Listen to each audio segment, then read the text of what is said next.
into the catbird seats. Here we go. And Drea and Bill Margold are adult film stars, and they're up here to appear tomorrow on People Are Talking on Channel 5. I'm going to be sure to watch that. And so they have an opportunity. Whoops, Rosie, come back. Let's see. Bill, do you see that button that's flashing there on your right? Yep. That one? Push it where it says on. Yeah, that's it. Okay. Well, I don't know. The interconnection, when you control the button over there, then I can't control it here, see? But it's okay now. Is it? Yeah, it's fine. Oh, goody. I just played disc jockey. Kill it. And, Bill, if you'll swing that microphone facing you more. Not the kind of buttons I'm used to pushing. No, indeed not, huh? Yeah.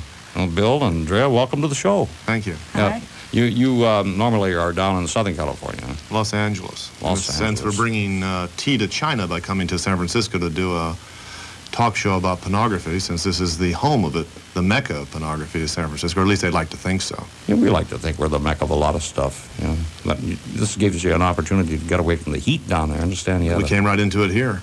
Oh, yeah, but not like Southern No, California. we're sweltering down there, and we're used to sweating in L.A., though. I guess you are. Don't they have air-conditioned sets for you? Oh, God forbid. You would hear the air conditioning on the film. That's true, you would. Yeah. We work in 110-degree, 120-degree heat situations with lots of hot lights. Oh, who can get it on in weather like that? That's part of the fun of it, is the test. I guess it's a test. It makes a man out of you.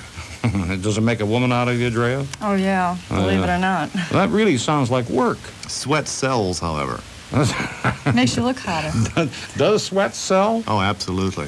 You don't want to see two placid-looking, semi-blue bodies laying in bed banging their brains out. You want to have sweat. You want to hear the moans and the groans and see them working at it. And It if you looks don't better. sweat, they'll put glycerin on you. That's true. They'll spray you down.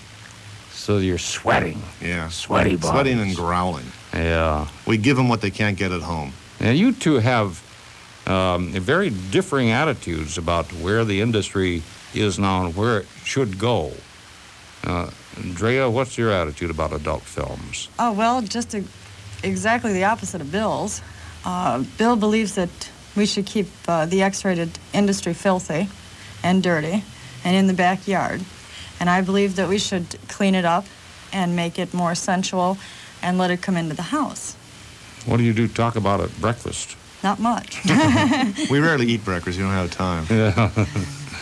Well, that is astounding that you have such differing attitudes about it. Give us a little support. Well, I think if you mine's can, based Bill. on the fact that I've been in the industry since 1972. Okay. So I am a pioneer, and I'm also a dinosaur at the same time, because I feel that what I was working in, which was the underground, has now surfaced. And when the underground surfaces and breathes the fresh air, it begins to wilt. We were better off working in the gutters and the sewers and clandestine situations. In fact, the first time I came to San Francisco to shoot an X-rated hardcore situation, I was picked up at the airport and driven around for 2 hours, so they tried to, in a sense, lose me in San Francisco, so I wouldn't know where I was shooting my material. We then shot the material, and then the man who was shooting it proceeded to get lost and didn't know where he was, so I had to explain to him where he was so we could go back to his house, because I'd been here the previous summer delivering and selling newspapers on the racks, so I knew where I was, but I thought it was rather cute. Now, in fact, yesterday, I was terrified to find out how, quote-unquote, legitimate the X-rated industry has become. I went to Century City to negotiate an X-rated deal, and I was, scooted up to the 26th floor of a penthouse situation with 100 little offices and whisked down the hall with all these people not knowing what the other people were doing. I don't want it that way.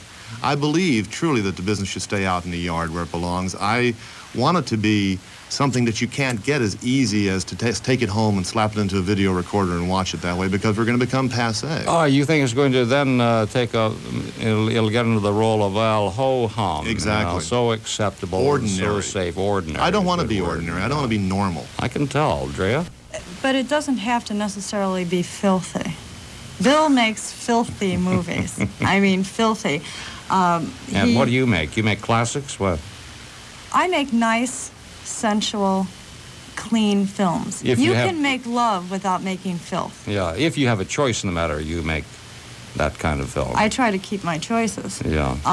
Bill is into seeing a lot of oral ejaculations on the woman's face and whatnot, and I will go out of my way to avoid having to show something like Well, that. now, will you absolutely refuse to do that sort of a cum shot?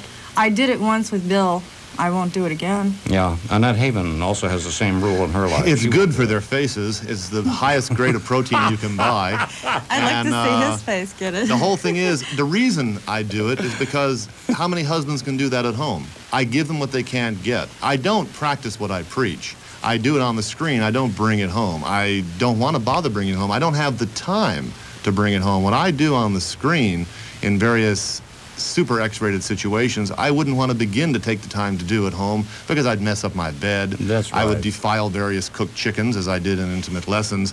I beat the hell out of a table in a movie called Lust Inferno, which just opened and closed in San Francisco. It's been censored. An X-rated movie getting censored is reprehensible. Censored by whom? Censored by people, by the distributors, by the exhibitors. They're scared of what I do, which is ludicrous. How can you be scared of something that's X-rated? How can you be scared of a bottle of iodine? If you don't want to drink it, don't. No one's forcing you to. They don't stand outside of X-rated theaters with lassos dragging helpless people off the street to force them in.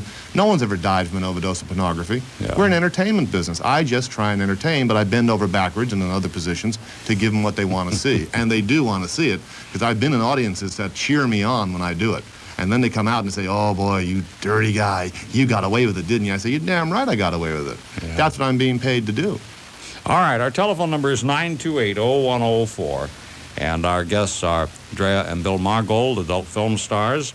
And if you'd like to call up and engage in conversation with them, why, have at it. If you want to ask them some questions, very specific questions about their roles as adult film stars, and what they do and how they feel about the whole thing, this is your opportunity. They'll be with us until 7 o'clock. And then our next guest coming in at 7 o'clock will be marriage, family, and child counselor Daniel Beaver. Isn't that a nice name? That's appropriate. Yes, and he's from the Relationship Counseling Center in Walnut Creek, and his new book, Beyond the Marriage Fantasy, has just been published by Harper & Row. 928-0104. Interested in computers and how they apply to your business needs? There's a free show that's perfect for you. It's the North Star Microcomputer Show, all day, 8:30 to 6, Thursday, July 14th at the Sheraton Palace Hotel. You'll see demonstrations on word processing, accounting, financial spreadsheets, and graphics. You'll get information on telecommunications, invoicing, project management, and local area networks. If a computer can do it, they'll demonstrate it. It's free, but it's one day only, Thursday, July 14th. For more information, call 591-1531. People who fly for a living. Why do 100,000-mile flyers choose United? Front, please. Hotel developer Alan Musicanto. A taxi for Mr. Musicanto. The hotel business takes me all over the country, so I have to watch my travel budget. But I still go in style, in coach, on United. United has the most nonstops to the East Coast, to Washington, Boston, and Philadelphia, with 3 wide bodies every day to New York. On today's flight, we'll be Coast to coast, United's nonstop coach service gives me a choice of 3 entrees, champagne with dinner, and on most flights, a center fold-down work table. No one has more coach legroom either. So coast to coast on United, I get a view with lots of room. And in the hotel business, that's a winner. People who fly for a living. Fly United nonstop to New York for as low as $199.50 each way when you fly round trip. Restrictions apply, so call your travel agent or United. This is Sex Talk. Sex Talk is a program for adults. Some people may be offended by graphic discussions of human sexuality and may choose to tune elsewhere. Sex Talk is not a program for children, and parental guidance is strongly advised. Talk Radio FM 104, and I'm Don Chamberlain with Sex Talk this evening, and our guest during this hour are Drea and Bill Margold, adult film stars, and they're up here from their home in Los Angeles to appear tomorrow on People Are Talking. They'll have a good time with that, and they'll show a couple of clips from one of the films. Well, 2 of them. yeah, 2 clips. Her film, Fantasy Follies, which is a marshmallow. I throw rocks, she throws marshmallows. Although I wrote Fantasy Follies. Did you? And I she directed directed it. it.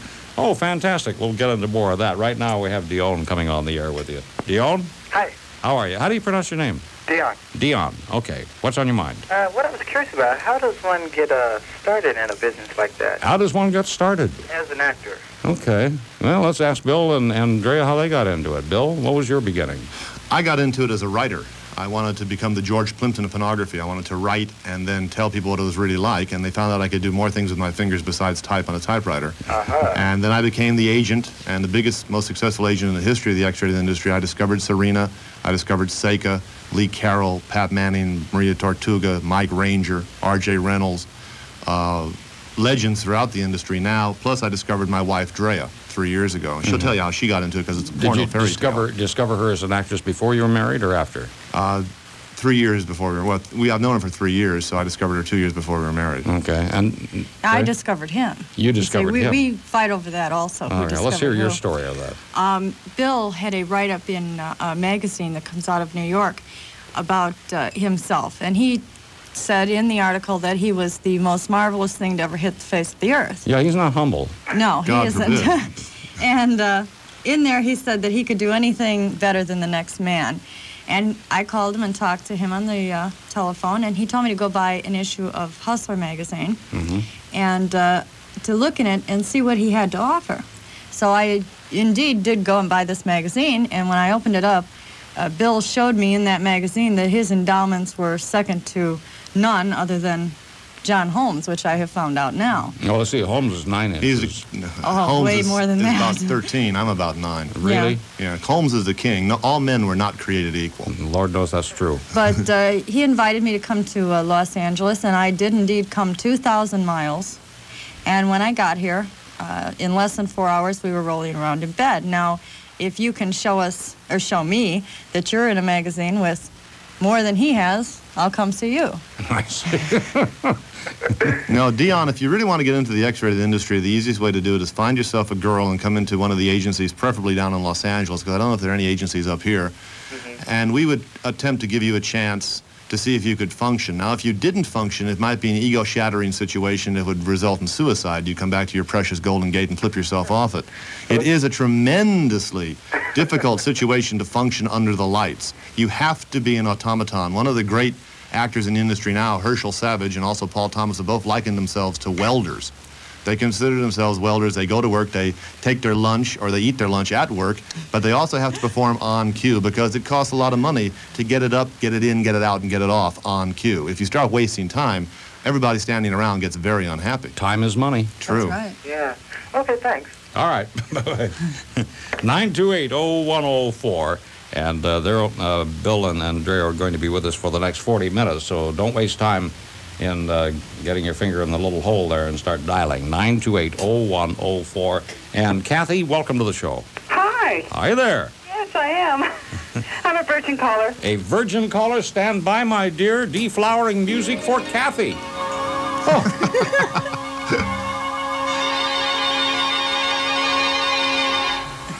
Well, see, our attitude is not too many people get full orchestra. That's true. That's during true. the flowering.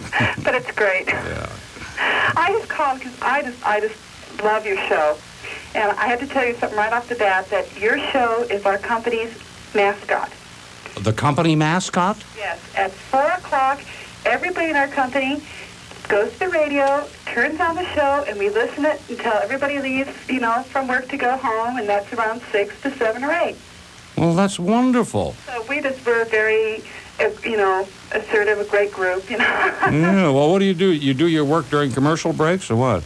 Well, we managed to do both, work and listen. Well, that's marvelous. Yeah, but I was listening to your, coming on the way home, your guest, and I wanted to say that I thought both of them have a great idea. My husband and I both really enjoy porno movies. Mm-hmm. And we have them at home, and I think they're great. Have you seen Drea and Bill? Yes. In which films? Well, no, I haven't seen. I don't know if I've seen them. In fact, their name is new to me. Mm-hmm. In fact, well, rattle off some titles. Maybe she'll recognize you. Marilyn the Senator, Intimate Lessons. Just loved Insatiable. You liked Insatiable? Yes, I thought that was great. Is that your picture? No, we're not. Neither one of us are in it. There's only I'm also a reviewer. I did not like Insatiable. It has only one good scene, and it doesn't involve Chambers. It involves John Leslie and Jesse St. James. That's the great love scene in the movie. I guess because it was one of my first ones I'd ever seen. Mm-hmm. I would recommend her latest film, Up and Coming, is a far superior film to Insatiable. Really? It's a lot hotter. It also has a brilliant performance by Lisa DeLeo, who is comparable to anything that Hollywood is cranking out as far as performance. She really knows how to act. Yeah. There's also a great scene in that movie between Herschel Savage and Marilyn Chambers that'll make you sweat. Dynamite stuff. Well, I just, I want to say is I agree with the gentleman that, I think hardcore film, really hardcore, there's a place for it. And I think some people, I like both sides. There's a time when I want to be all romantic and I want to see sex in a very romantic way, and where I could go, with a side. But there are other times I just want to feel raunchy, and I want to go through the fantasy, the things that you think about. It's raunchy. So you like it Drea's way and Bill's way, right? I think they both have a place.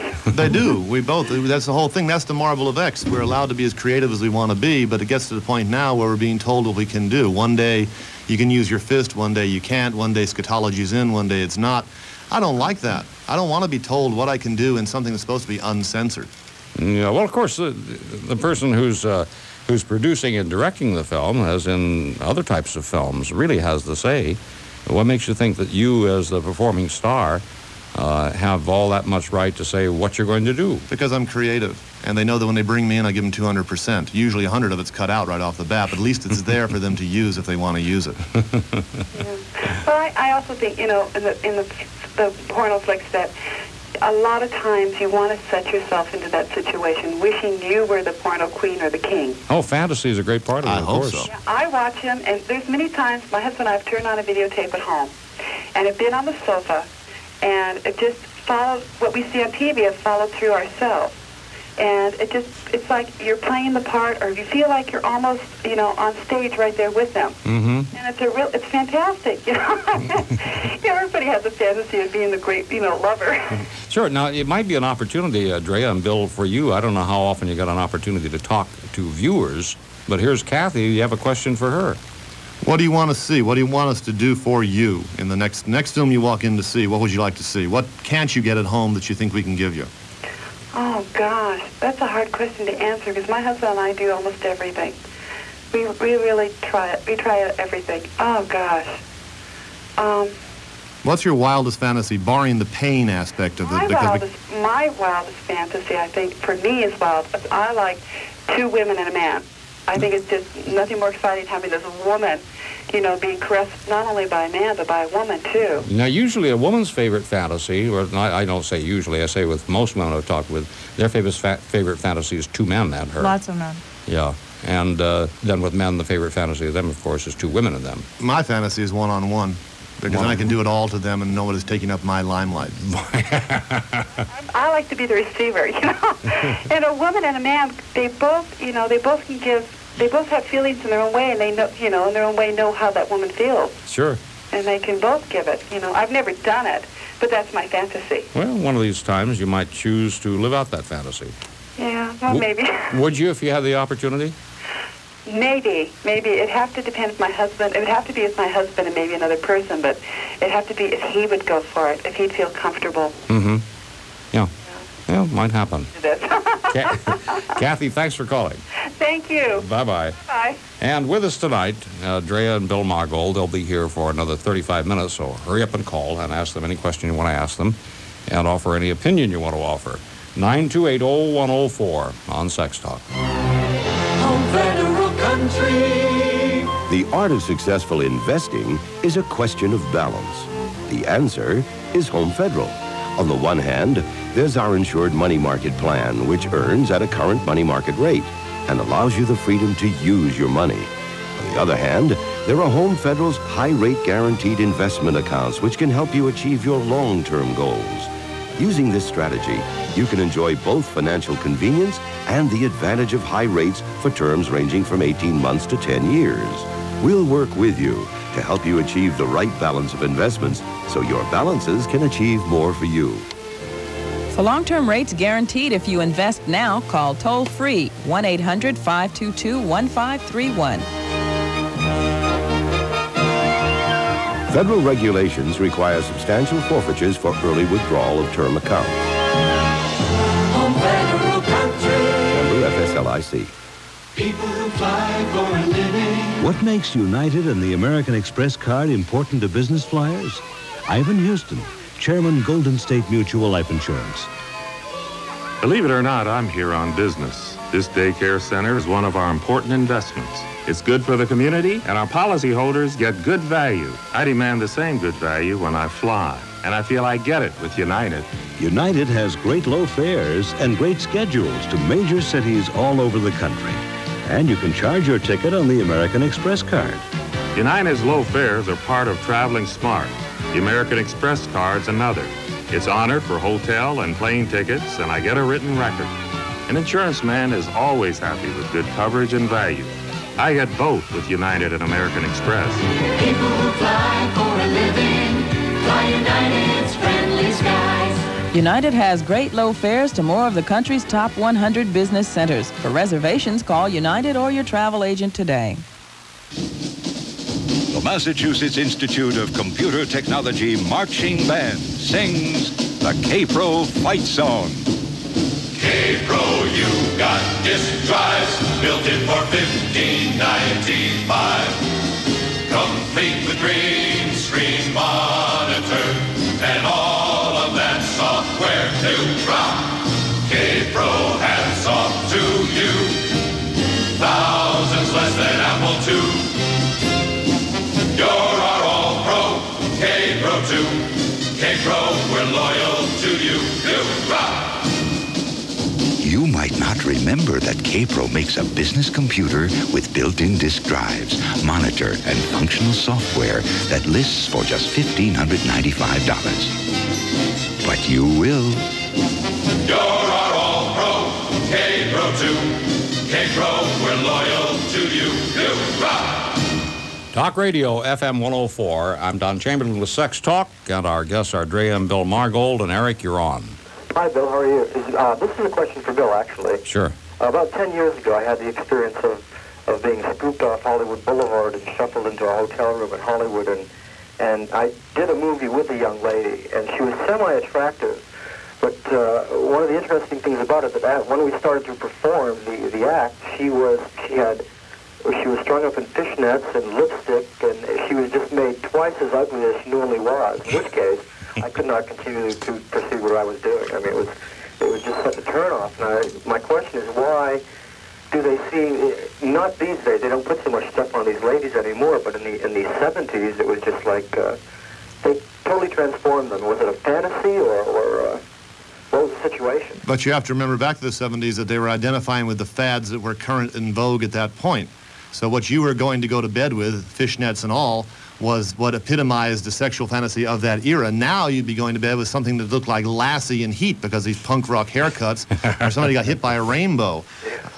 In fact, at the latest erotica awards, Seika, who I love and adore, showed up with a hairdo that I think she borrowed from Albert Payson Terhune. I've never seen more hair piled up on a person's head, and it was stiff. She looked like the fin of a it looked like she had a hard-on of the hair. I was really just, she's a beautiful woman, but whoever did that to her hair should have been shot. Who scooped you off the street 10 years ago? Do you remember the man's name? Los Palmas and Hollywood Boulevard. Yeah, that's the circle. That's it. 18mm films. It was a 16. hole-in-the-wall building, and they were recruiting young men to go in and have sex with these ladies in a hotel room. It might not be even a hotel. It might have been a building called the Red Wine Building, and the man who may have scooped you off might have been a man named Stan Grossman or a man named Reb Salwitz or a man named Bob Rhodes. I know exactly where you were because that was where the super underground was born. It was elevated to a higher strata in San Francisco. Never saw the film, though. Well, it's played, and I bet you if you perpetrate the arcades, you would you'd find yourself in there, cut up in little pieces one way or another. But if you didn't function, then the film was destroyed.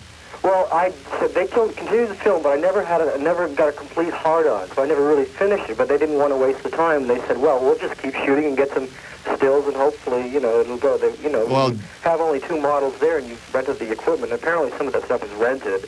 I mean, they seem to fly into the room and shoot, fly out and turn the stuff back. And it was, like you said, an underground outfit it was, and I was paid $25 for about an hour's work. Well, that's a lot of money in those days. That's how Johnny started. The King started that way. He used to crank out for $25 a day as many as he can get him up and in and out. He was paid. Now he's getting $2,500 a day. Films in Los Angeles, I think they're still $25 if you really need the money. And 10 years ago, it was that case. Obviously so. Otherwise, I wouldn't have Yeah. Met up with a young So lady. you didn't continue on in that new career of yours, huh? No, I didn't. I'm very well and gifted, but I just decided that, it was an experience, and it was an interesting experience, and I learned a lot, so to speak. I was 20 years old, now I'm 32, so I put the assets to work in a different direction. If a woman says fishnets, you say, oh no fishnets. Exactly. You got a memory, though, and that's the most priceless thing in the world. All right, Eric, thank you. Thank you. Bye-bye. And coming up right after the news, we'll have Drea and Bill Margold back with us some more, and you can dial up 928-0104. Now, if all your questions are not answered, we don't get to all the calls in this half hour, well, you can just hang on, and you can then talk with Daniel Beaver, our marriage counselor, coming in at 7 o'clock. In this half hour, we tell you how to do it, and the next hour, we tell you how to keep the relationship together. How are you, Rosie? Oh, I'm fine. Just having a ball listening to the show. Are you? Yes. Talk Radio FM 104 News Time 6:33. I'm Rosie Allen. Traffic is still backed up for about 2.5 miles on Highway 24 heading into Contra Costa County. That due to an earlier stall in the Caldecott Tunnel. And the accident on Highway 580 has been cleared up, and traffic is moving again, but still heavy. It's kind of late to be that heavy, but nevertheless, that's what's happening right now. Polish Parliament says it's ready to debate a series of constitutional amendments. That leads some leaders to speculate that martial law could be lifted sometime next week. About 1,300 firefighters are still battling a major brush fire in the Los Padres National Forest. Cooler temperatures and higher humidity are said to be helping to contain that blaze. And the Senate voted today to keep more than $5 billion in funding for the B-1 bomber in the Pentagon's budget. B-1 vote came while the Senate worked over a $200 billion defense spending bill for 1984. Bay Area weather is showing mostly fair and just a little cooler tonight and tomorrow. We can also expect the usual patchy fog or low clouds along the coast tomorrow morning. I'm Rosie Allen, Talk Radio FM 104, San Francisco. I'll just let you get right back to the newsroom, okay? Yes. Okay. Okay, bye. Oh, wow. Hey, Summertime is time for fun, and Talk Radio 104 wants you to make the most of it. It's a summer of entertainment. Along with the Record Factory, we'll be giving away tickets to great entertainment events all summer long. There's something for everyone: exciting rock, outstanding jazz, and great popular music. How do you win? Stop by a participating Bay Area Record Factory store. Fill out an entry blank for the upcoming event. Each week, a winner will be drawn from each store. No age limit and no purchase is necessary.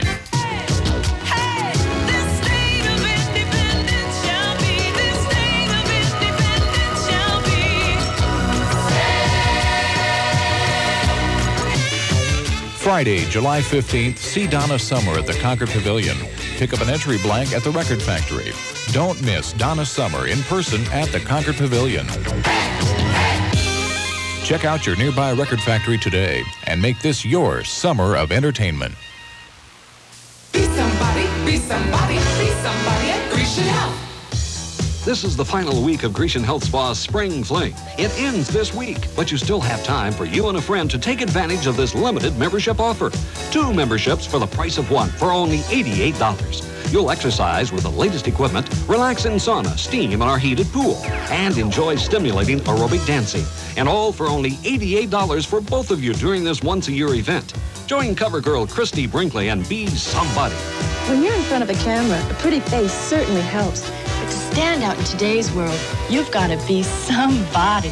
For me, it all begins right here, the Grecian Health Spa way. It's invigorating, it's soothing, it's fun, and it works. There's still time, but this is the final week, so hurry. Call Grecian Health Spas right now. Don't miss out. 2 memberships for the price of 1, only $88. Don't you owe it to yourself?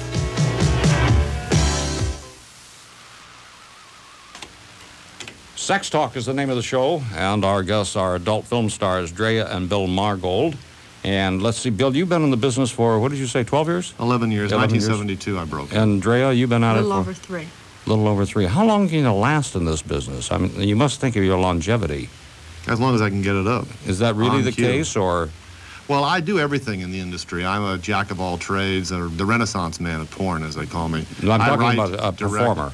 As a performer, I'll last as long as I can keep functioning in front of the camera. Who's the oldest performer in the business? Male or female? Either. I would think that we have a couple over 40 years old now. I don't want to name names because they all like to believe they're still 30 years old. Sure, of but course. we have the male superstars. All the male superstars in this industry are over 30 years old. John Leslie, Jamie Gillis, Herschel Savage, Paul Thomas, myself included, Johnny the King, Ron Jeremy the Hedgehog. They're all over 30 years old because we know more about sex and we can maintain our own stamina. Okay. Well, somebody's bound to ask you how you maintain your stamina somewhere along the line. A good woman. Good woman, that's right. And how about the women? How old is Marilyn? Marilyn boy. Chambers. How Early old is she? 30s, I would say. Early? Is that all? Yeah. Somehow I figured she was older than that. No, they don't want to admit to their age, and I don't want to really be dragging their birth certificates out. No, of course not. But the older they get, the better they get, so don't begrudge them their age. And my 18-year-old marshmallows have a long way to go. Well, we would assume that the industry would want them all to look like penthouse pets, but that's not the case. They want reality. Do they, not fantasy? No, because the reality can be made into a fantasy then. If you're working with something, if you work with a piece of filet mignon, you can turn it into hamburger, but you can't turn hamburger into filet mignon. Well put. Well put. So, Drea, how long do you think you want to stay in the business? Okay, well, see, the point with me is that I figure I can stay as long as I keep my looks and my figure. But I don't want to stay in front of the camera forever. That's why I've tried to get out there and direct and whatnot, because I want to prove to the people in the industry that a woman can do more than just lay on her back. And there aren't many women out there. However, the numbers are growing with people such as Annette and Juliet that are out there pushing and saying, hey, we're women and we can direct and we can write and we can do just as good as any man out there. And the more we push, I think the more we'll have to do after we can no longer be in front of the camera. I mean, everybody has to face it. We're not going to look like this forever. Sure. That's certainly true of all of us. And someday, Bill, you'll have to give it up because even though you say you can get it up, you just don't look like the kid you used to be. I don't have to because I play a multitude of roles ranging from, I just played an 80-year-old man in a movie called Desire. Yeah. And I played a 200-pound chicken in a movie called Jelly Beans. And I played a gay director in a movie called Sweet Alice. So I can play a multitude of situations. I look like a senator, a lawyer, or your trusty doctor. Yeah, you look like the guy down the street. Exactly. I don't look like a porn star. I don't have rippling muscles anymore. I never really did. But for almost 40 years old, I'm in better shape than, I say, 99% of the people who are my age. I keep narcissistically interested in what I look like. Do the two of you make any special effort to keep your shapes and keep your health? Do you do anything special, or you just kind of live life? Well, Bill does. He exercises and watches his weight and whatnot, which is very nice. You don't push iron, though, huh? I wouldn't touch it. No, he doesn't do that. Okay. And I can't watch my weight because I have a various number of ulcers and whatnot, not given to me by this industry. But I eat anything I want, and I don't gain any weight, so I don't worry about it. Yeah, okay. Okay, let's go back to the phone, shall we, and put Julie on the horn with you. Hi, Julie. Hi. First of all, I'm a virgin caller. Oh, a virgin caller, and she wants to hear that virgin music. Good Lord. There she comes down the runway, the lovely Julie. Now a virgin, no more. My first comment is that I love porno movies, and I could just watch them for hours and hours. My problem is finding people who will go with me. Most of my female friends don't like it, and if I find a man who's my lover, I find a problem with taking him to see porno movies. They generally tend to feel a little bit inferior when they're watching the people on the screen, and they feel that I enjoy watching the men on the screen, and they tend to not want to take me to see the porno movies. That's interesting. They should never feel inferior because we are automatons. That to be a problem. Yeah, okay. Bill, go ahead. They should never feel inferior because you have to explain to the men that you don't want to make love to an automaton, and the majority of the men in the X-rated industry are automatons. It's like robotian sex. We have to perform in positions that you don't want your people to get into because it's like screwing with monkeys. We're screwing for the camera's sake, for the camera's eye. We may enjoy it cerebrally, but we don't really enjoy it physically because we're not allowed to. You know, occasionally we'll latch into somebody in a relaxed situation and get away with it, but most of the time we're showing off for the camera's sake. So next time you go to a porno movie with your boyfriend, point out to him that that man is not having as much fun as the man may think he's having. Or as you and he are going to have a little later on. Also, the fact that that man is having to function with possibly 15 or 20 people standing there gawking at him. Right. And the woman is not having much more fun than the man is having at that point either, because you cannot really get into bed with a man and just start doing whatever you want to, because you have to keep in mind at the same time that you might be doing something that is going to get him to get off a little sooner than he should, which gets him in all kinds of trouble. So you kind of have to ride with him and let him do what he wants to. Okay, now I have one other question. What do you think the best way is to meet a person for a threesome type of situation so that it's gracefully handled and you wouldn't offend another person? I have been involved in a situation twice, but it happened to be being in the right place at the right time with a particular friend. But I find those types of situations, even if I wanted to get into it, I wouldn't know how to approach it in getting a third person involved. You want to set up a threesome. You want it to be another woman or another man? Preferably another man, although I have fantasized about being with another woman, but have never had the courage to do that. I do enjoy watching it on the screen, but haven't had the courage to actually get involved in that kind of situation. All right, Bill, any ideas for a good, reputable swing club, one that screens its visitors, one that would go through and talk to you on the phone. There are introduction services that could also do the same situation. This is a very liberated city. There are lots of ads, and I think some of them have to be valid. And if you really want this, it can be found in those ads. There are also a lot of lonely people out there who have the same desire that you have, that wouldn't mind being a part of a threesome if you could meet them. And they're compatible human beings. Did you hear our conversation the other evening? Was it last night, Julie, with Sally and her swinging club? I missed most of it. I heard a little bit. Well, Bill's absolutely right. A club, a party house, is probably a lot safer for you, a lot faster, and a lot more satisfactory. And just look at any of the magazine or the newspapers like Spectator, Bay Guardian, any of the periodicals, Pacific Sun, and I know Sally and the other houses run ads in all of those. Okay. Okay? Okay, well, thank you very much. Thanks for calling here. Bye-bye. Bye-bye. Why do more flyers in the West choose United? Marge, next week I'm going on a business trip. That's nice, dear.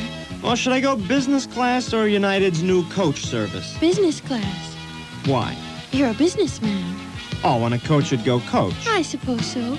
It's not that simple, Marge. I suppose not.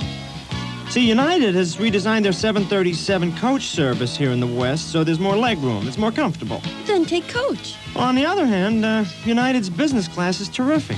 You know, big first-class seats, legroom, free wine and cocktails. Then go business class. I don't know. Who's going with you? The boss, that's who. How's he going? Good point, Marge. We got the West United, fly the friendly skies. United flies to Los Angeles every hour on the hour from 7 a.m. to 9 p.m., plus 3 daily nonstops to Ontario. Call United or your travel agency today for reservations. Traditional quality, fresh from Foremost. Looks good.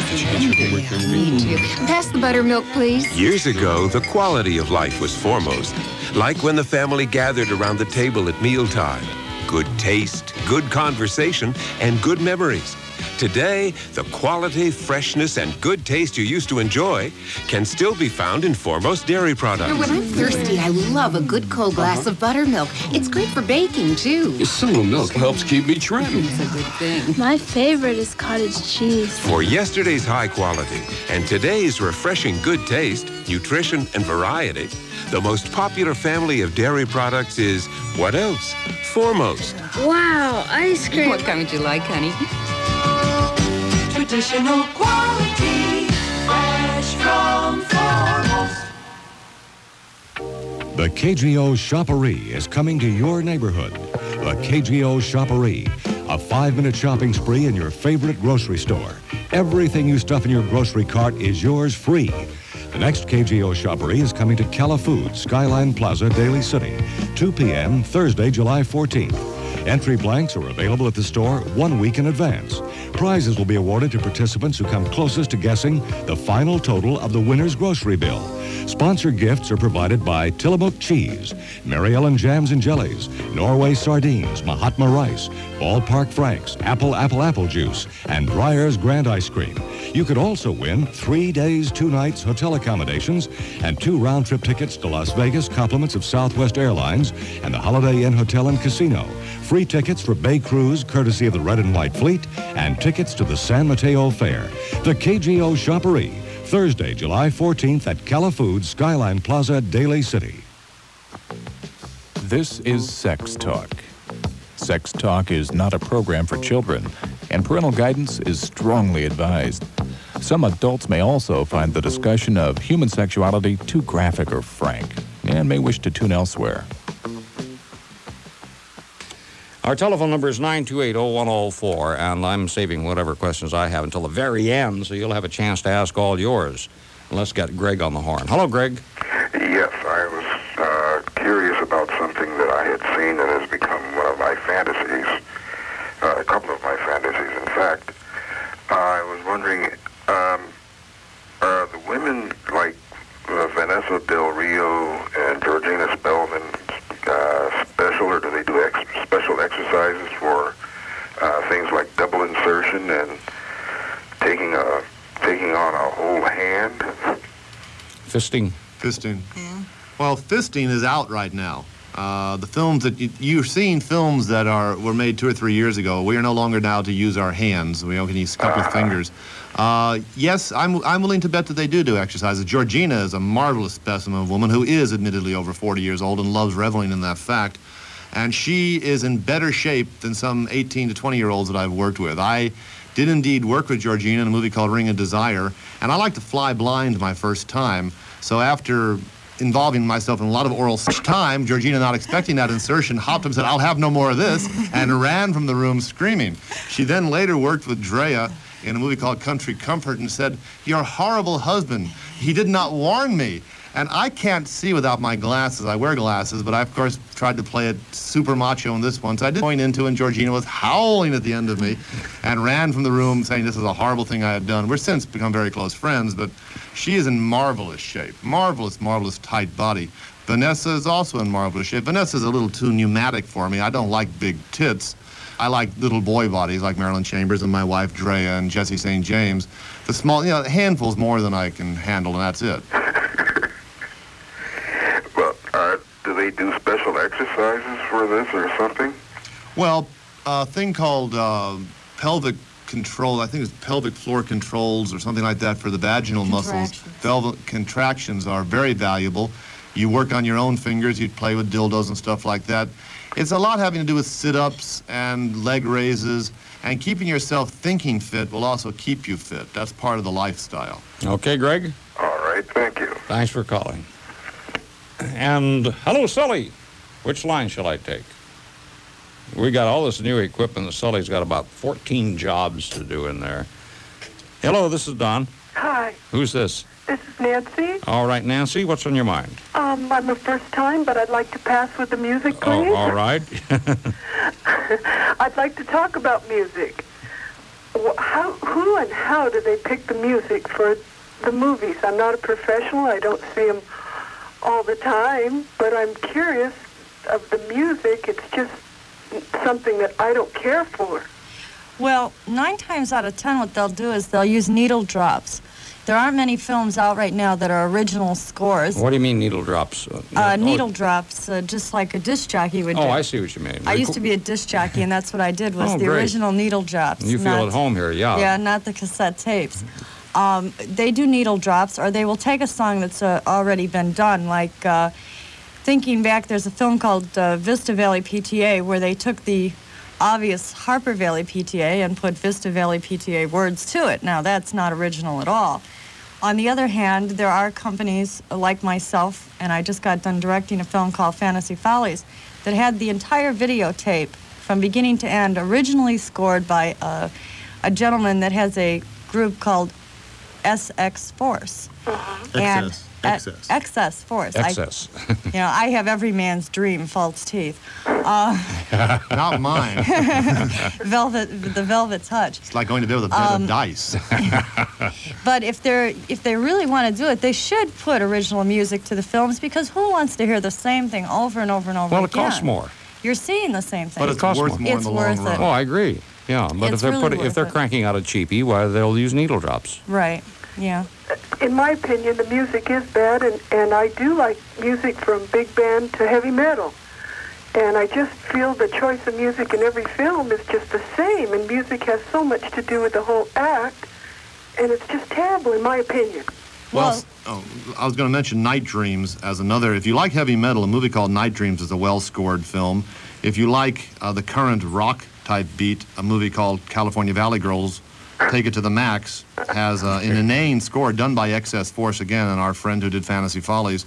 They are learning now, however, that music is essential because you not only want to appeal to the eye, but you want to appeal to the ear. Right. So we're becoming a full spectrum media because what we're trying to do is elevate, unfortunately, this media into the cable network situation where we shoot a movie hard X, soft X, hard R, soft R, and we're cramming it down your orifices one way or another. If we don't catch you in the theaters, we're going to get you in bed.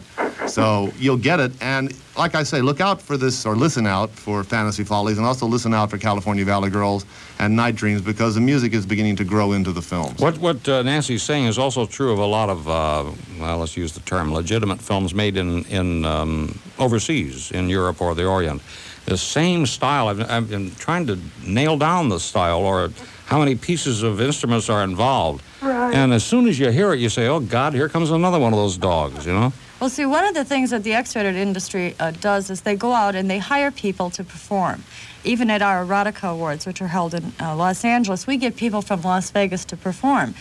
I think that if any of the producers are listening to this, that they should take note that there are people like Marilyn Chambers or Paul Thomas or Ron Jeremy that plays the piano, and people that sing that are within our own industry, and they should give these people a break to help score the films or do the singing to them.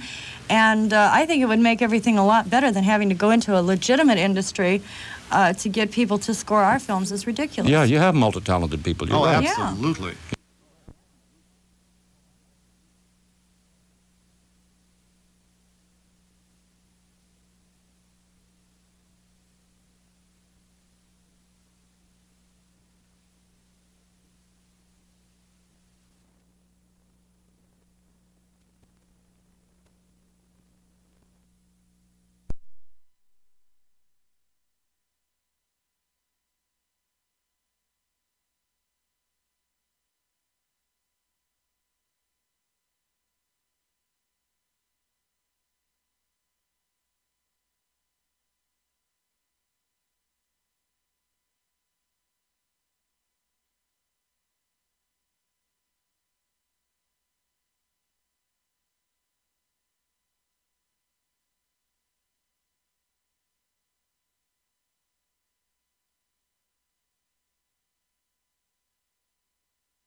Drea and Bill Margold are with us tonight on Sex Talk. Hello, Mike. Hello. Yeah, I wanted to see if your guests could rate their fellow actors and actresses, and if they didn't want to play favorites, I could drop some names to get some comments. Okay. I don't care. I'm very open about this. All right. Well, when we have your competition on, we'll ask them to do the same thing. How's that? That's fair. Okay, Bill. Among which, men or women, Mike? Oh, we'll start out with women. Drop the names, and I'll tell you what I think of them. Well, my favorite is Veronica Hart. Outstanding actress, beautiful woman, recently apparently retired from...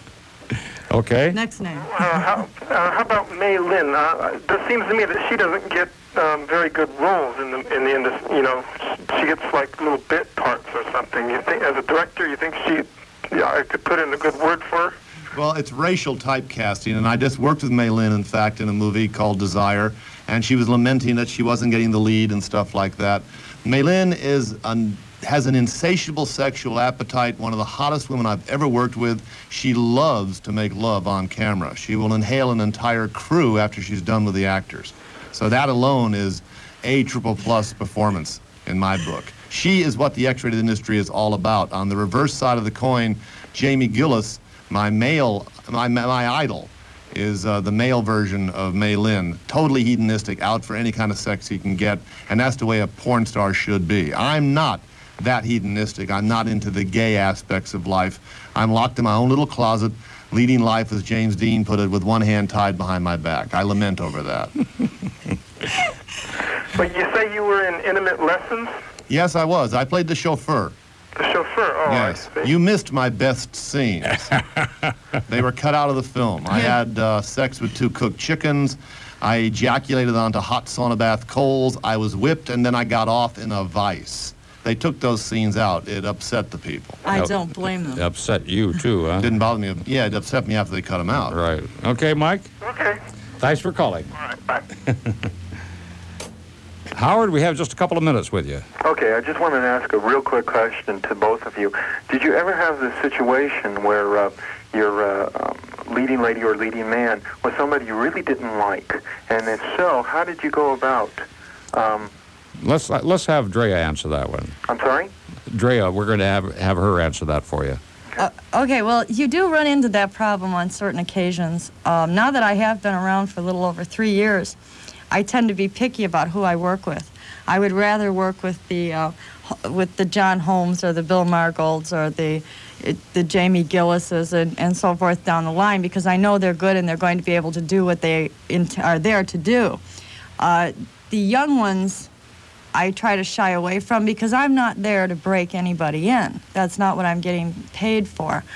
If you don't want to work with someone for reasons such as perhaps they haven't bathed in the last couple of days, then you can merely walk up to the director or the producer and tell them, I don't want to work with this person. I quit. You bet. And they won't make you. And there it is. Thanks very much, Howard. Thank you. Bye-bye.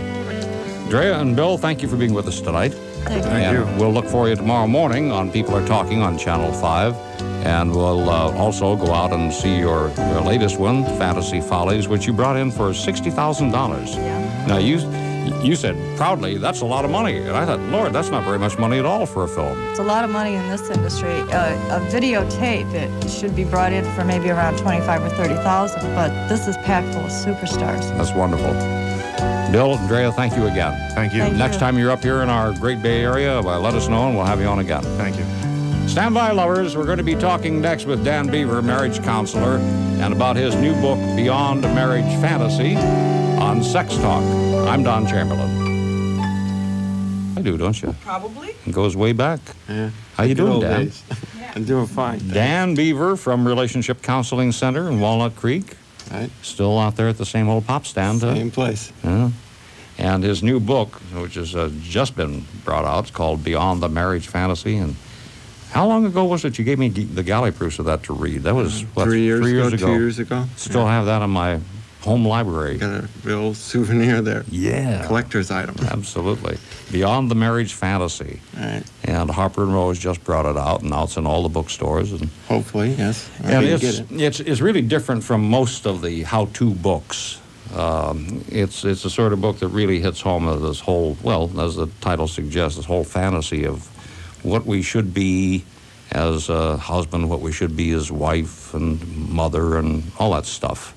And what prompted you to write it was obviously the people coming into your practice out in the Relationship Counseling Center over the years. And what were some of the trends you kept seeing in relationships that were coming to you?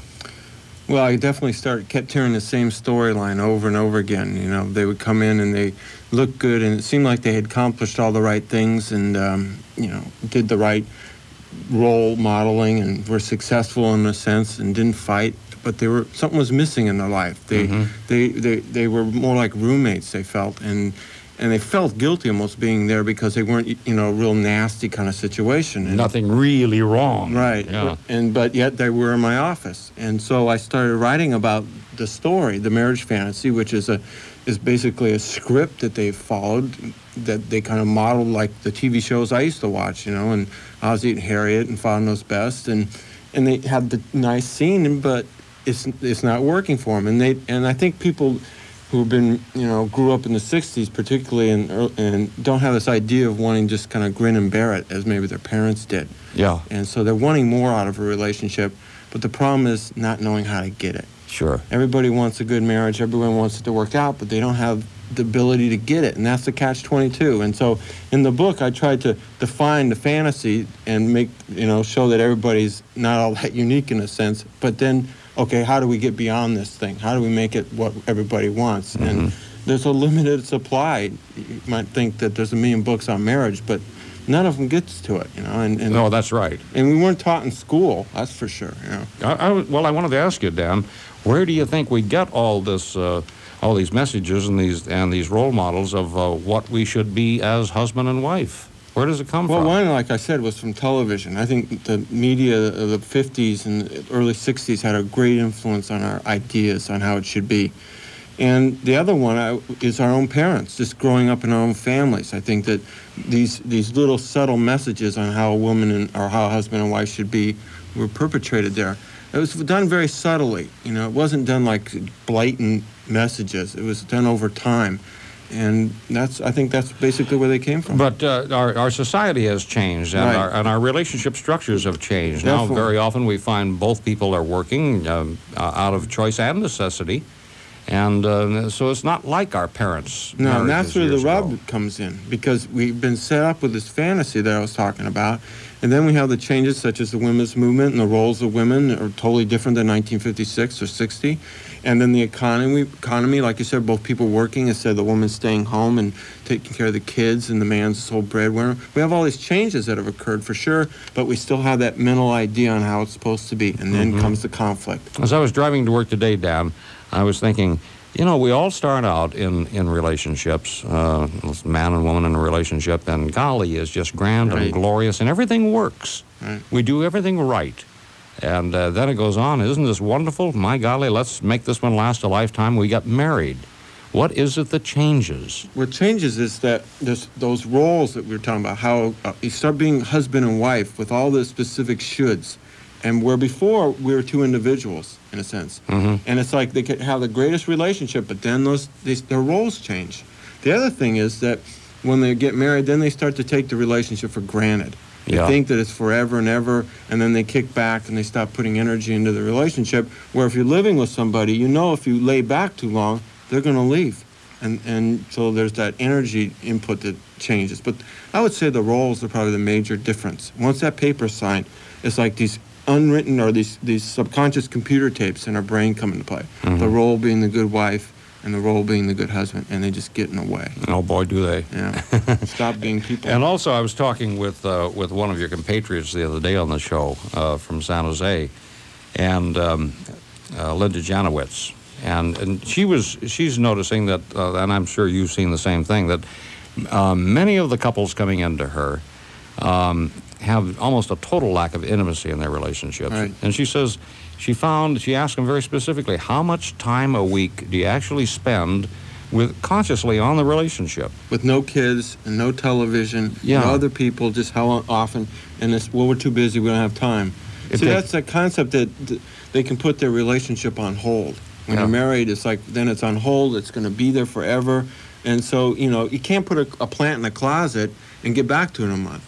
It's going to die. And so it's that kind of complacency that gets in there that kills it, I think. Yeah, people spend more time paying the garbage bill than they do thinking about the relationship. Right. And the reason for that, as I stated in the book, I think, is because they have a lot of unfinished business emotionally, a lot of built-up resentments, and they're afraid that if they do sit alone together with no diversions, then once they get through the superficial conversation, they're going to be faced with the reality of all that stuff, and it's too threatening.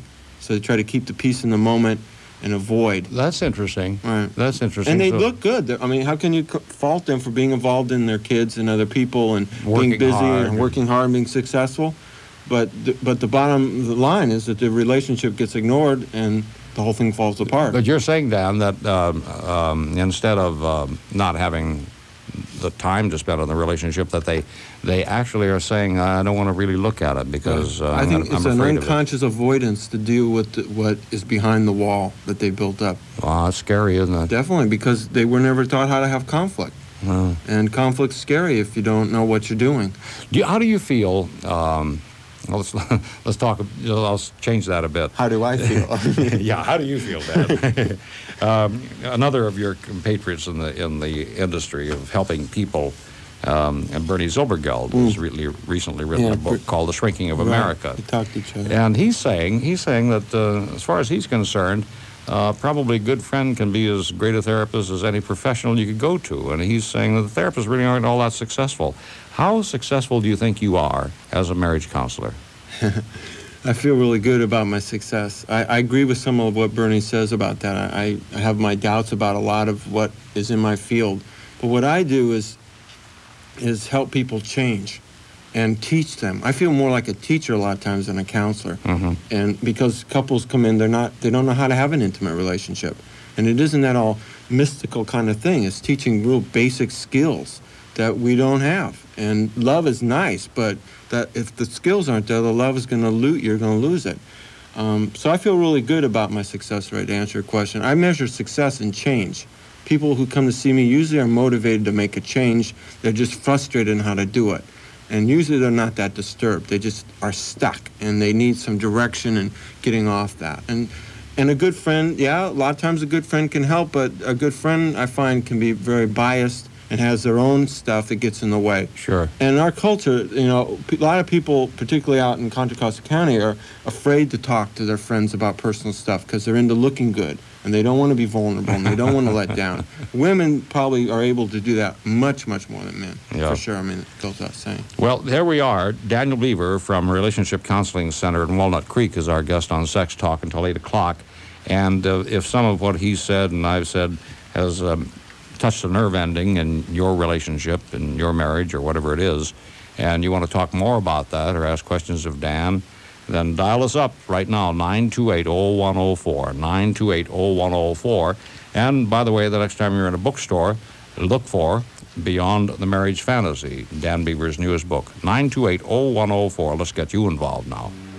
Now you can come to an old family friend for car insurance. Erwin Fisher's in car insurance? I thought he was still in real estate. No, your old family friend, J.C. Penney. What's J.C. Penney got to do with insurance? Well, have you ever stood in a store and said, I know I can get better value at Penney? Sure, lots of times. So what? Wouldn't you like to say the same thing about car insurance? Thanks, but I'm already insured. I know, but we suggest you call or bring your current policy to the J.C. Penney Insurance Center next time you're there. Unless, of course, your insurance is beyond compare. Hardly. But haven't I heard this song before? Probably. But even an old family friend wouldn't invite this kind of comparison if we didn't think we could serve you better. Now, would we? Good point. But I've still got one question. Yes? What's any of this got to do with Erwin Fisher? J.C. Penney Auto Insurance from an old family friend. Insurance provided by the J.C. Penney Casualty Insurance Company. Dial toll-free 1-800-JCP-AUTO. If you like playing all the games along the Midway, if you like carnivals and kids and cotton candy, if you're just a little bit like me, you're gonna wanna come see the San Mateo County Fair. If you're a kid or young at heart, the fun's about to start at the San Mateo County Fair. Come on, get out of the house for some fun. It's fair time again in San Mateo. They've got flowers and animals and stars and cotton candy and a whole lot of other interesting things to see and do. Why, there's so much happening at the fair, you might want to spend your vacation there. 10 big action-packed days of fun and excitement. Watch for it July 22nd through the 31st. The San Mateo County Fair. It's your best entertainment buy. Hi, this is Jim Plunkett, and I'm proud to announce the opening of our new 24-hour Nautilus Super Spas. That's right, 24-hour Nautilus Super Spas are here in San Jose to get you into shape 24 hours a day. I don't know a football player in the league who doesn't train on Nautilus equipment. It's proven to be the most effective equipment in the world. And right now, with our pre-grand opening specials, you can get involved in our Super Spas at a very low price. We've put in indoor pools, 50 Nautilus machines, spacious aerobics classes, separate and co-ed workout areas, and racquetball in each of the 4 Valley clubs. Work out on the most effective equipment in the world, Nautilus. And don't miss our pre-grand opening specials. It's time to start training now at our 24-hour Nautilus Super Spas. Pre-grand opening family membership special, buy a family membership and the second person gets half price off. So dial 408-RESULTS. That's 408-737-8587 now. This is Sex Talk. Sex Talk is a program where we discuss human sexuality, sometimes in rather graphic terms, and may not be for everyone. Sex Talk is not a program for children, and parental guidance is strongly advised. Well, it's really an opportunity for you tonight on Sex Talk to talk to a marriage counselor and not pay him. Free advice. Free advice. You don't give advice, do you? No. No. Give them some things to think about. Definitely. And you say, well, have you thought of this? Have you thought of that? And as you say, we're never trained for marriage, for husband and wifehood. No. And so it's supposed to happen naturally. Sure. So you give them, somebody. People come in and you give them pretty basic training, don't you? Yeah, definitely to start with. Don't hit each other. Communicate. Communicate. That good old word again. Right. Hello, Joel. Hi. Welcome to the show. Thank you. I'm a virgin caller. A virgin caller. Good Lord, stand by. Let's get the music out. The deflowering music. I see. For Joel. He's a virgin. A virgin no longer, Joel. Thank you. All right. What's on your mind? Well, my wife and I got married a few years ago, and we used to have a very good sex life. And I was starting my own business, and she helped me out immensely. And she's a professional. She's got her own career. And now the sex is kind of gone. And I want to know how I can kind of change that. What triggered something in me when you said that, Joel, was that you tied the sagging sex life together with you starting your own business and her helping you. Well, I just wanted to give you a little background. Maybe that wasn't the best way to put it, but... Well, sometimes things are connected when we say them like that anyway, so... go ahead, Dan. What's your guess as to why that's happened? Excuse me? What's your guess as to why you think that might happen, the sex life's gone? We work too damn hard, I think. I don't think we take time out.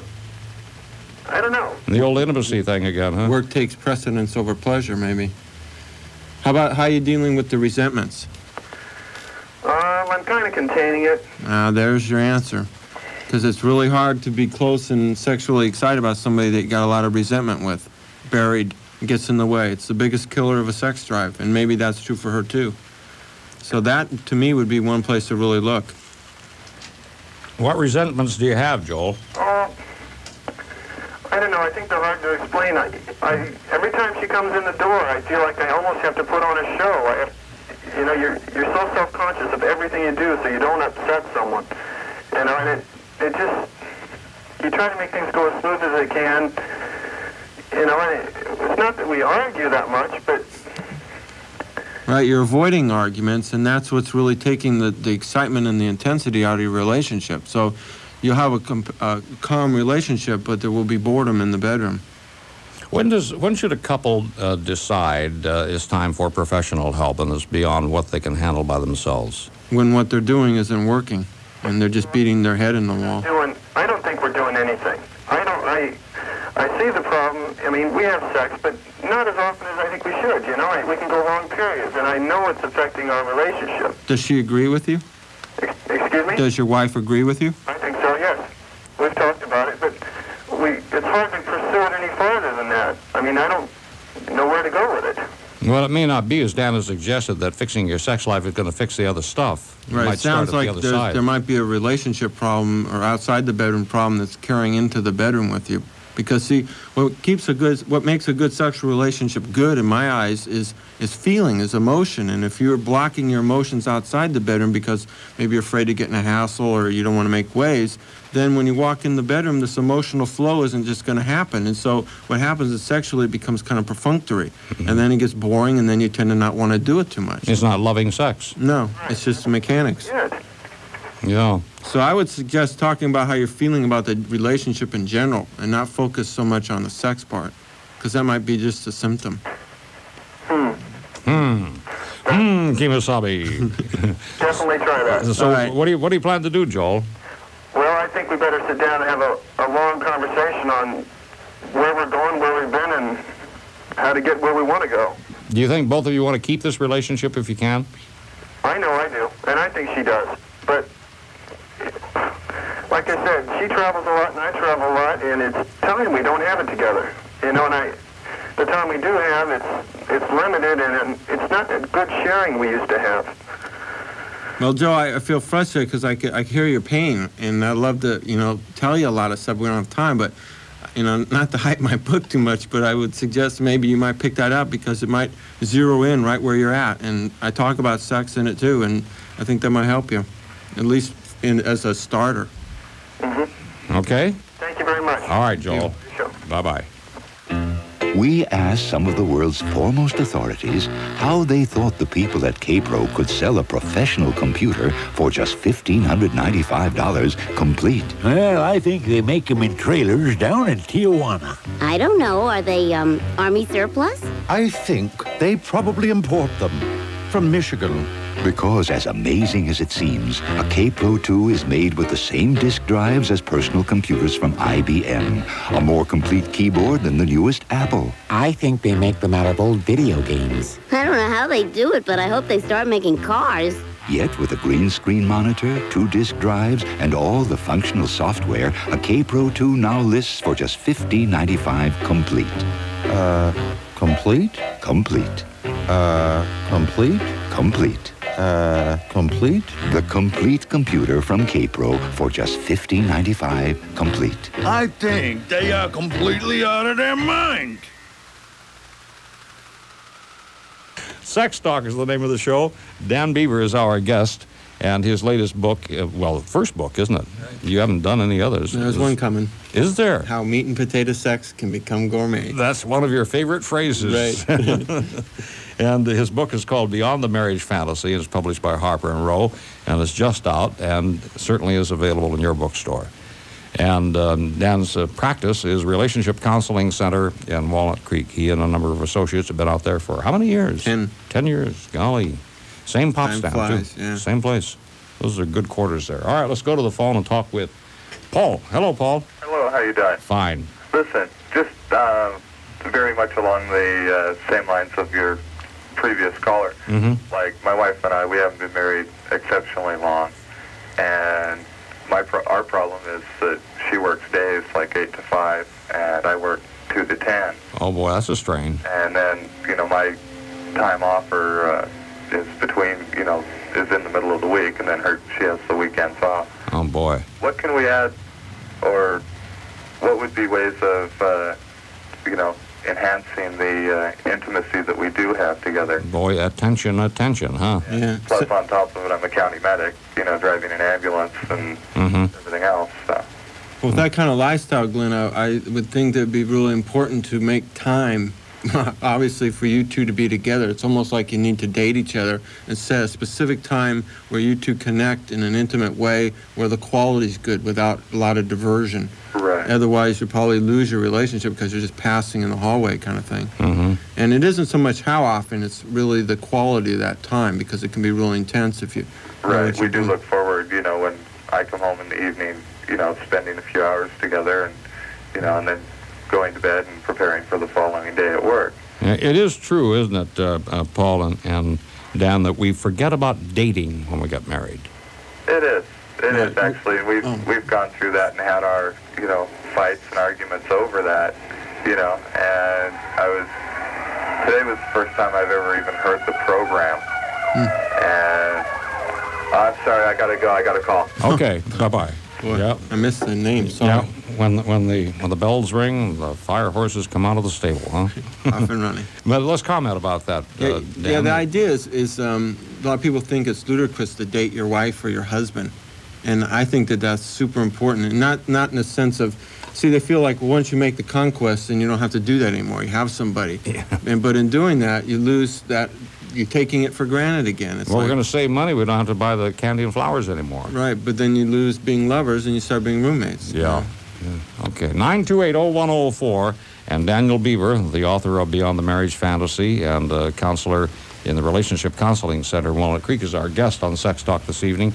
Your opportunity to examine with Dan what's going on in your relationship. If you'd like to make it better, perhaps he can give you some ideas to think about. 928-0104. I started the day right. I had V8 for breakfast this morning, and I had a good day.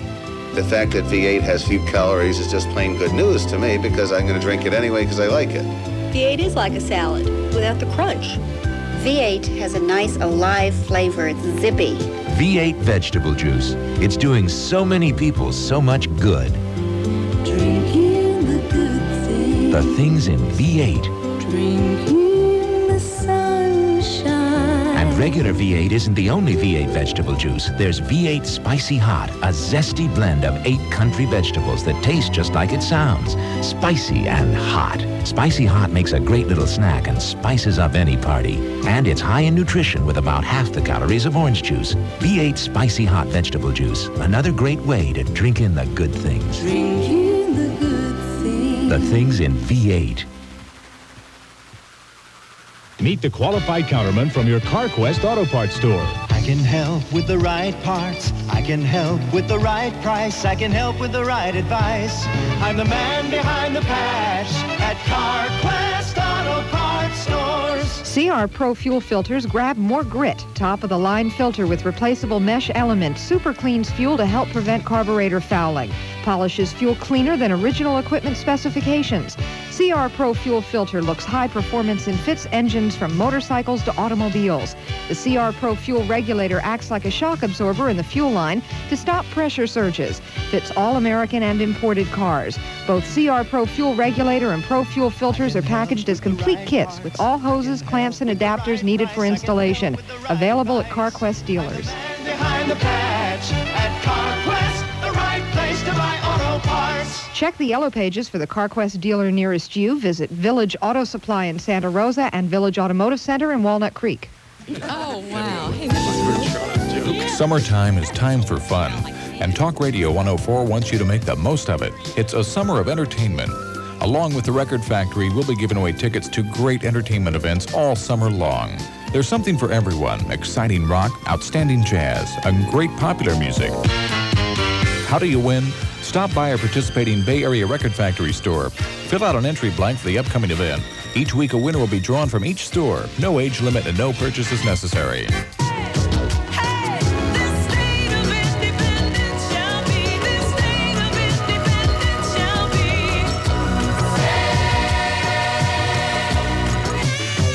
Friday, July 15th, see Donna Summer at the Concord Pavilion. Pick up an entry blank at the Record Factory. Don't miss Donna Summer in person at the Concord Pavilion.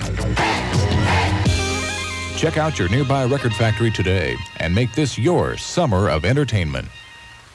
And here's the news star of Sex Talk, Rosie Allen. Oh, I like the term. Do you?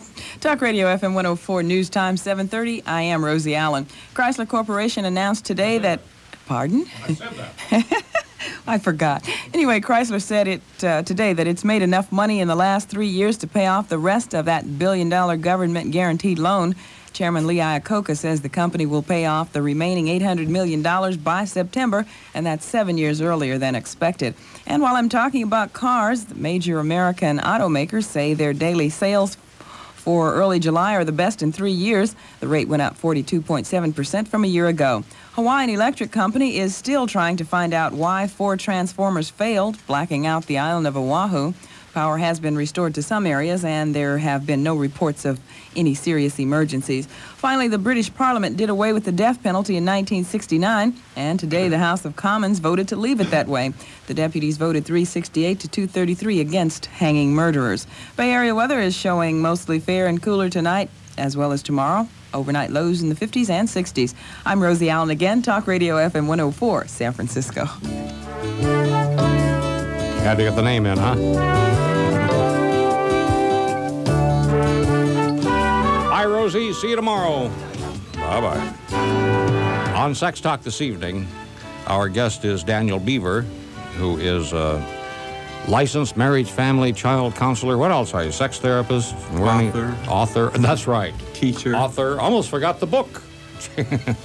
Beyond the Marriage Fantasy.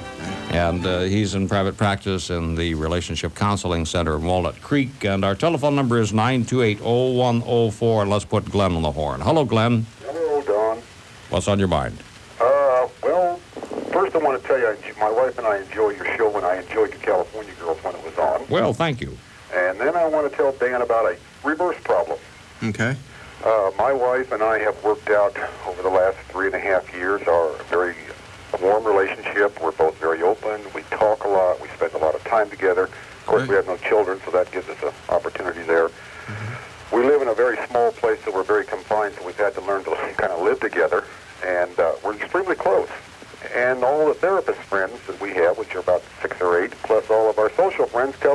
close, too dependent on each other, and we're both crazy. Do you feel that? Do I feel that? Yeah. Most of the time, no. But after you keep hearing it from all the outside, you begin to wonder. Well, that's another one of those shoulds, maybe. Really? I mean, where do they get off telling you that you're unhappy? Well, I'm not too worried about the friends, but a lot of the therapists keep telling me that. They're maybe jealous of what you have. I question that, but, you know, after a while, like I say, after a while, you begin to wonder. Well, there is this great thing we hear about not being too dependent on the other person. But if you guys are happy with the way things are structured, why, there should be no complaint from anyone. Well, we get a lot of it, and that's the problem we have, is trying to live with that. Well, what we need to do, Dan, is come up with a people stopper for Glenn, so you can just lay him out with one line. Yeah, I'd like that. Let's see, what could you say? A people stopper. I'm happy. Where are you coming off? Telling me how I should be, or something. I'm a therapist, I know that. Yeah, really. I just wanted to tell you that, you know, all the things that you're talking about, which I think we've attained, at least to a great degree, most of them, to make a relationship very close. You can have the reverse side of it, too, and get condemned for being in that position as well as being in, you know, not having it. Yeah, well, we don't live our lives for society's inspection. Well, that's true. And you might just say, here's a people stopper for you. Lord, coming from the therapist, here's another should. Really? That's a good one. That's good. Yeah, All it right. calls them on their own stuff. You bet. Right. Okay, thank you, Don. Thanks for calling. Thank you. Bye-bye. I want to quote a few of the fantasies that are included in your book, Dan. Okay. You know, the good wife fantasies. Let's just run a couple here. The good wife should not think about herself. She should be selfless. She should put her husband's and her children's needs above her own. The good wife should try to please her husband. The good wife should not do anything that would threaten her husband. The good wife should not take responsibility for what she wants in her marriage. The good wife should take care of all the domestic responsibilities, cooking, cleaning, washing, and shopping. And the good wife should be her husband's emotional support. I'm sure these are triggering some Those are things. all shoulds. Those are those shoulds. Yeah, and here comes the husband. The good husband should not appear vulnerable or weak. The good husband should keep his work and his home life separate. Yeah, we hear that a lot. Oh, yeah. Yeah. Close the door on it at 5 o'clock. Impossible. Yeah. The good husband should not be dependent on anyone, including his wife. And that's the one that Glenn was talking about. Right. The good husband should be responsible for everything except the domestic part of having a family. The good husband should be in control of himself most of the time. The good husband should have the final say in all decision-making processes in the marriage. The good husband should strive for materialistic accumulation as his source of status and identity. And the good husband should defend his opinion and fight to win, or he should be competitive. Yeah. Recognize all those, huh? As you were writing the book, did you find any of these in yourself, Dan? Oh, for sure. Which ones did pop up? Oh, the vulnerability one. Not wanting to be vulnerable, not wanting to show inadequacy, trying to be strong that way. Keeping the work and home life separate is, you know, in my profession, trying to keep all the heavy stuff I hear and not bring it home with me and let it affect me. Mm-hmm. I think those are the pretty major ones that I see. I don't feel as hung up on the roles, you know, sexual type cleaning and who does what. I lived alone for a while, so I was used to that. Mm-hmm. But I think those two are the major ones. All right, let's see if we can get some reaction from some of our listeners who may find that they've been caught up in the same sort of stuff. Hello, Jeff.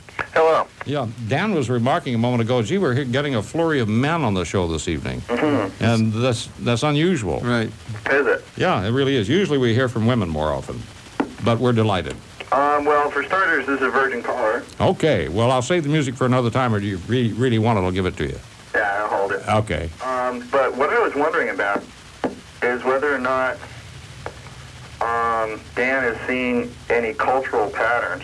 What I was thinking about is I lived with an Italian woman for 6 years, and she and another Italian woman I know of, and in her relationship with someone else, and a third, all follow the dead same pattern. Get to know a guy, myself, and two other guys that I know, and I've talked, you know, very extensively about this. And for the first couple of years, there's no such thing as enough sex. And all of a sudden it takes a nosedive, wham, once a month, whether you need it or not. And the pattern, even with the three lifestyles, are very different, but the pattern is the same. And I was wondering if you've seen any any cultural patterns form like that, whether it happens to be with Italian women or men or just anything like that, or whether it's safe to make generalizations like that. Okay. Well, it's hard to make generalizations, but there is one pattern that might be what's going on in your experience, is what commonly is called the Madonna whore dichotomy, where the good girl, bad girl problem happens, where, you know what I mean? It's like they're Madonnas, or their, sex is really, they're split. They have a real conflict. And being married, then they start to seeing themselves more as a Madonna kind of thing. The flip side of that is the man with the Madonna whore complex. He's confused. He wants a good girl sometimes, and it gets really confusing. Yeah. That's about it. I can't associate anything with that particular ethnic group other than that. I would doubt that it has anything to do with being Italian. No. Okay. Yeah. It might have more to do with religious beliefs than... Yeah, or maybe just, they... Well, it really is true what Jeff is saying. I've heard from a number of my friends that a lot of the women they married went through that pattern, that just wild and imaginative sex before marriage particularly, and then marriage. And well, I think what happens, Don, which is, the question asked, how do you keep a good sex life alive? Why does it die out? Why does it get old?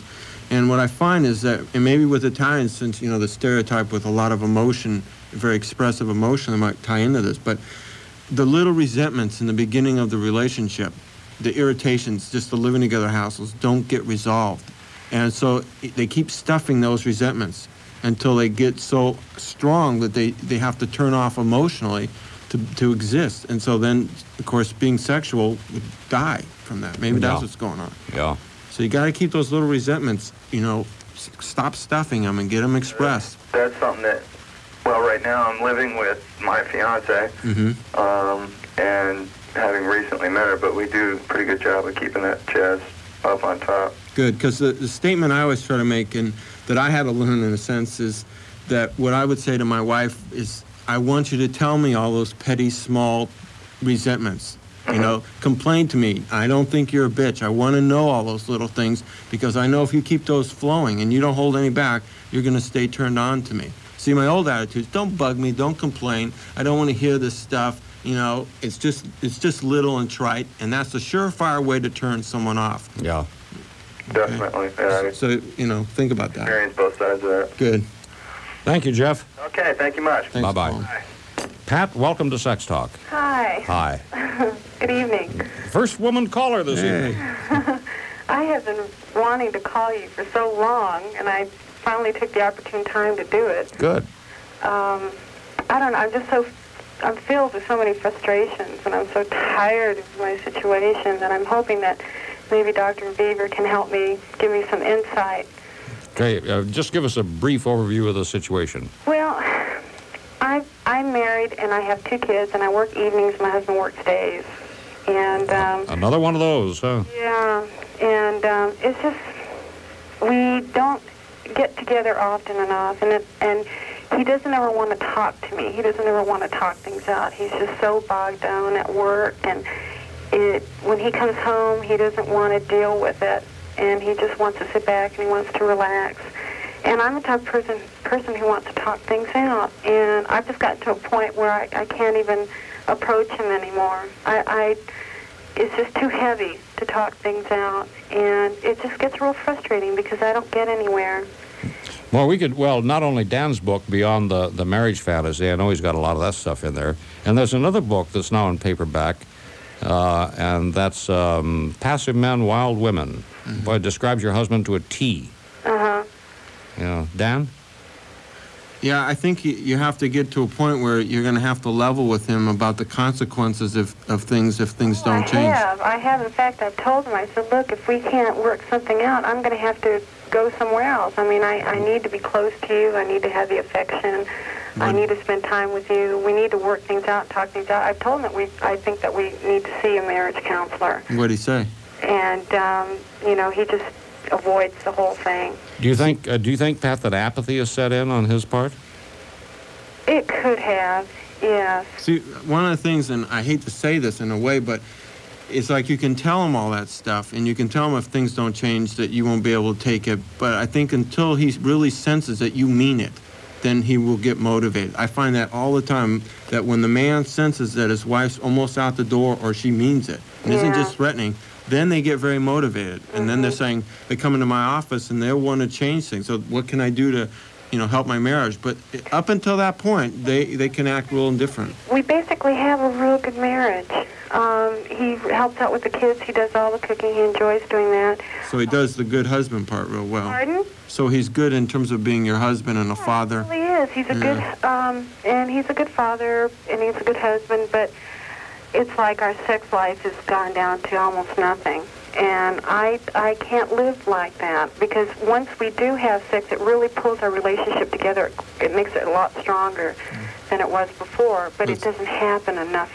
It sounds like that's the only place that you're being intimate. You're not being intimate outside the bedroom, so... Pardon? It sounds like that you're not very intimate outside the bedroom, and so when you are sexually, that's your only form of intimacy, and so that makes it really important for you. Right, right. But intimacy doesn't seem to be of major importance to him, at least at this point.